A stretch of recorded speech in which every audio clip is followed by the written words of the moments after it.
Hello friends, ಎಲ್ಲರಿಗೂ ನಮಸ್ಕಾರ. ನಾನು ಸ್ಟಡಿ ಗ್ರೂಪ್ನಿಂದ ಮಾತಾಡ್ತಾ ಇರೋದು. ಇಂದು ಈ ವಿಡಿಯೋದಲ್ಲಿ ನಾವು ಕಾಂಪಿಟೇಟಿವ್ ಎಕ್ಸಾಮ್ಗೆ ಯೂಸ್ ಆಗ್ತಕ್ಕಂತಹ 10 ಕ್ವಶನ್ಸ್ಗಳನ್ನು ನೋಡ್ತಾ ಇದ್ದೀವಿ.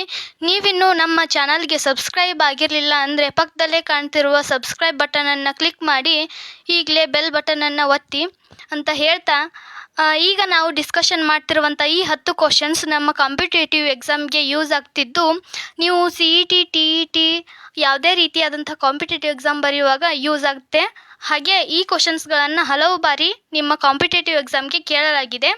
ಬನ್ನಿ ಆ 10 ಕ್ವಶನ್ಸ್ ಯಾವುವು ಅಂತ ನೋಡೋಣ. ನೋಡಿ, ಈ 10 ಕ್ವಶನ್ಸಲ್ಲಿ ಬಹಳ ಇಂಪಾರ್ಟೆಂಟ್ ಆಗಿರುವಂತಹ ಎಲ್ಲ 10 ಕ್ವಶನ್ಸ್ಗಳು ಇಲ್ಲಿದ್ದಾವೆ.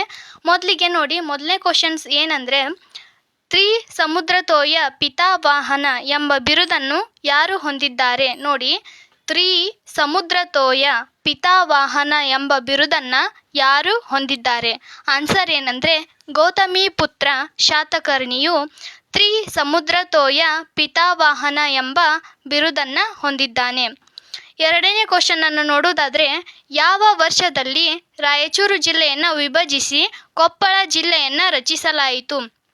ನೋಡಿ, ಯಾವ ವರ್ಷದಲ್ಲಿ ರಾಯಚೂರು ಜಿಲ್ಲೆಯನ್ನು ವಿಭಜಿಸಿ ಕೊಪ್ಪಳ ಜಿಲ್ಲೆಯನ್ನು ರಚಿಸಲಾಯಿತು? ಆನ್ಸರ್ ಏನಂದರೆ, ಸಾಮಾನ್ಯ ಶಕ 1997ರಲ್ಲಿ ರಾಯಚೂರು ಜಿಲ್ಲೆಯನ್ನು ವಿಭಜಿಸಿ ಕೊಪ್ಪಳ ಜಿಲ್ಲೆಯನ್ನು ರಚಿಸಲಾಯಿತು. ನೋಡಿ, ಮೂರನೇದಾಗಿರ್ತಕ್ಕಂತಹ ಕ್ವಶನ್ಸ್ ಏನಂದರೆ, ಬಳ್ಳಾರಿ ಜಿಲ್ಲೆಯನ್ನು ವಿಭಜಿಸಿ ಹೊಸದಾಗಿ ವಿಜಯನಗರ ಜಿಲ್ಲೆಯನ್ನು ಯಾವಾಗ ಹುಟ್ಟು ಹಾಕಲಾಯಿತು? ನೋಡಿ ಫ್ರೆಂಡ್ಸ್, ಬಳ್ಳಾರಿ ಜಿಲ್ಲೆಯನ್ನು ವಿಭಜಿಸಿ ಹೊಸದಾಗಿ ವಿಜಯನಗರ ಜಿಲ್ಲೆಯನ್ನು ಯಾವಾಗ ಹುಟ್ಟು ಹಾಕಲಾಯಿತು? ಆನ್ಸರ್ ಏನಂದರೆ, 2021 ಅಕ್ಟೋಬರ್ 2. 2021 ಅಕ್ಟೋಬರ್ 2. ನೋಡಿ, ಮುಂದಿನ ಕ್ವಶನ್ಸ್, ನಾಲ್ಕನೇ ಕ್ವಶನ್ಸ್, ಕದಂಬರ ರಾಜಧಾನಿ ಯಾವುದು? ಕದಂಬರ ರಾಜಧಾನಿ ಬನವಾಸಿ. ಕದಂಬರ ರಾಜಧಾನಿ ಯಾವುದಂದರೆ ಅದೇ ಬನವಾಸಿ. ಐದನೇದಾಗಿ, ಹೊಯ್ಸಳರ ಪ್ರಮುಖ ರಾಜ ಯಾರು? ಹೊಯ್ಸಳರ ಪ್ರಮುಖ ರಾಜ ಯಾರು? ಹೊಯ್ಸಳರ ಪ್ರಮುಖ ರಾಜ ಯಾರು ಅಂದರೆ ಅವನೇ ವಿಷ್ಣುವರ್ಧನ. ಆರನೇದಾಗಿ, ಚೋಳರ ರಾಜಧಾನಿ ಯಾವುದು? ಚೋಳರ ರಾಜಧಾನಿ ಯಾವುದು? ಚೋಳರ ರಾಜಧಾನಿ ಯಾವುದು ಅಂದರೆ ತಮಿಳುನಾಡಿನ ತಂಜಾವೂರು. ತಮಿಳುನಾಡಿನ ತಂಜಾವೂರು. ಹಾಗೆ ಏಳನೇ ಕ್ವಶನ್ಸ್ ನೋಡಿ, ಭೂಗೋಳಶಾಸ್ತ್ರದ ಪಿತಾಮಹ ಎಂದು ಯಾರನ್ನು ಕರೆಯುತ್ತಾರೆ? ಅಥವಾ ಭೂಗೋಳಶಾಸ್ತ್ರದ ಪಿತಾಮಹ ಯಾರು? ಅವ್ರು ಯಾರಂದರೆ ಹೆರೋಟಾಸ್ತನಿಸ್. ಹೆರೋಟಾಸ್ತನಿಸ್ ಇವರೇ ಭೂಮಿಯ ಮೇಲೆ ಪ್ರಥಮವಾಗಿ ಭೂಮಿಯ 2 ಊರುಗಳ ಅಂತರವನ್ನು ಕಂಡುಹಿಡಿದು ಭೂಮಿಯ ಸುತ್ತಳತೆಯನ್ನು ಕಂಡುಹಿಡಿದಂಥವರು. ಆದ್ದರಿಂದ ಇವರನ್ನು ಭೂಗೋಳಶಾಸ್ತ್ರದ ಪಿತಾಮಹ ಎಂದು ಕರೆಯುತ್ತಾರೆ.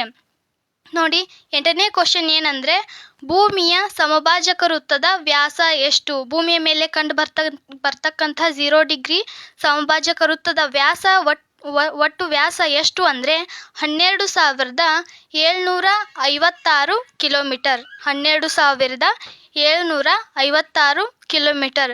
ಹಾಗೆ USA ಪ್ರಸಿದ್ಧ ಜಾಗೃತ ಜ್ವಾಲಾಮುಖಿಯ ಹೆಸರೇನು?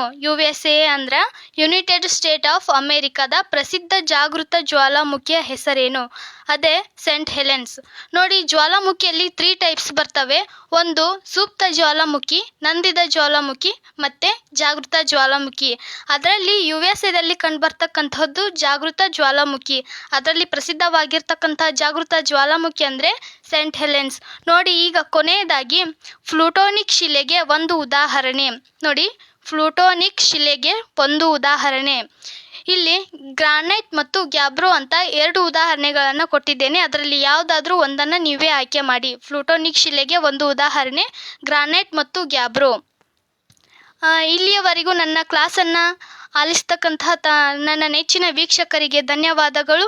ಇದೇ ರೀತಿ 10 ಕ್ವಶನ್ಸನ್ನು ಮುಂದಿನ ವಿಡಿಯೋದಲ್ಲಿ ಕೂಡ ನೋಡೋಣ ಅಂತ ಹೇಳ್ತಾ ಎಲ್ಲರಿಗೂ ಧನ್ಯವಾದಗಳು.